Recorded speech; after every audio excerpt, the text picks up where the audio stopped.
नमस्कार, मेरा नाम साक्षी मिश्रा है और आप देख रहे हैं अनकोट मीडिया।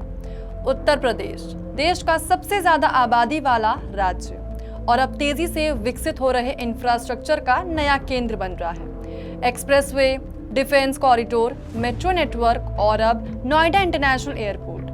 15 जून 2026 का दिन उत्तर प्रदेश की एविएशन हिस्ट्री में दर्ज हो गया है, जब लखनऊ और नोएडा के बीच पहली सीधी कमर्शियल फ्लाइट का सफल संचालन किया गया। लखनऊ के चौधरी चरण सिंह अंतर्राष्ट्रीय एयरपोर्ट से उड़ान भरने वाली पहली फ्लाइट ने जेवर स्थित नोएडा इंटरनेशनल एयरपोर्ट पर सफल लैंडिंग की। इस ऐतिहासिक उड़ान में कुल 182 यात्रियों ने सफर किया।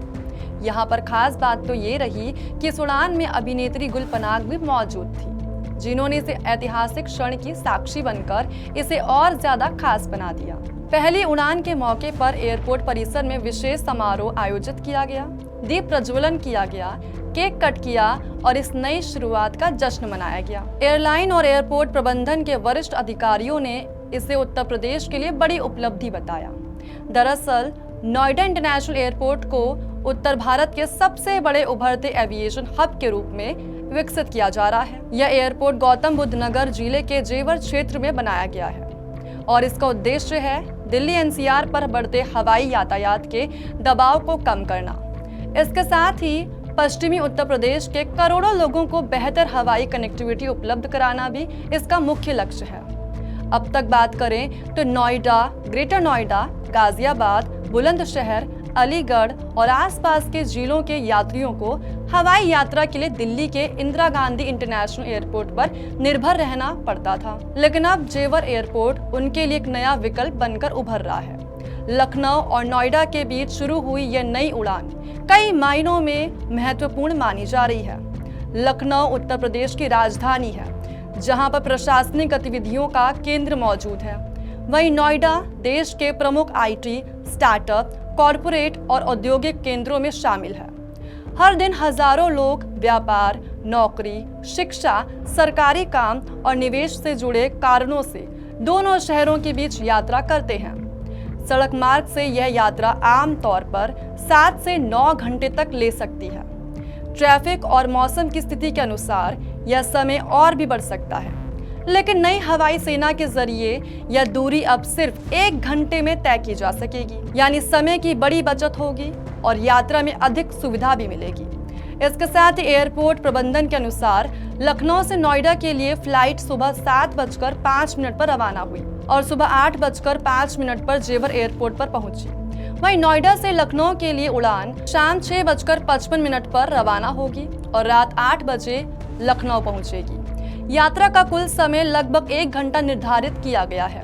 किराए की बात करें तो सामान्य परिस्थितियों में टिकट की जो कीमत है वो 3500 से 4000 रुपए के बीच रहने की संभावना है।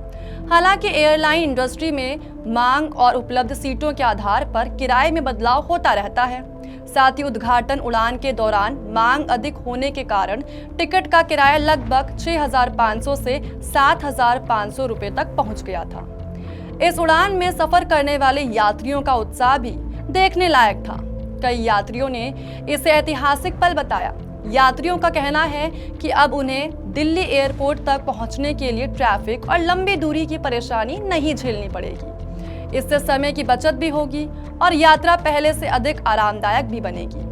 एक यात्री ने तो ये भी कहा कि वह विशेष रूप से पहली उड़ान का हिस्सा बनने के लिए पहुंचे थे और उन्हें इस बात का गर्व हो रहा है कि इस ऐतिहासिक यात्रा के साक्षी बने। फिलहाल के लिए 15 जून को विशेष परिचालन के तहत अतिरिक्त उड़ानों का संचालन किया गया है। एयरपोर्ट प्रबंधन के मुताबिक इस रूट पर नियमित उड़ान सेवाएं 1 जुलाई 2026 से शुरू की जाएगी।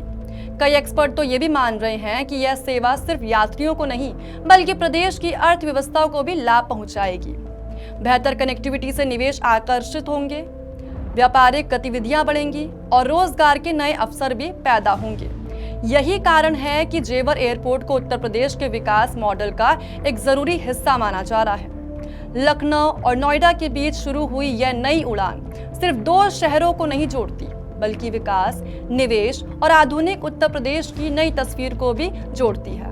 अब देखने वाली बात यह है कि आने वाले दिनों में यह एयर रूट यात्रियों के बीच कितना लोकप्रिय साबित होता है और प्रदेश की अर्थव्यवस्था को कितनी नई ऊंचाइयों तक पहुंचाता है। आपका क्या कहना है इसको लेकर कमेंट में अपनी राय जरूर बताइएगा और ऐसे ही देखते रहें अनकोट मीडिया को। धन्यवाद।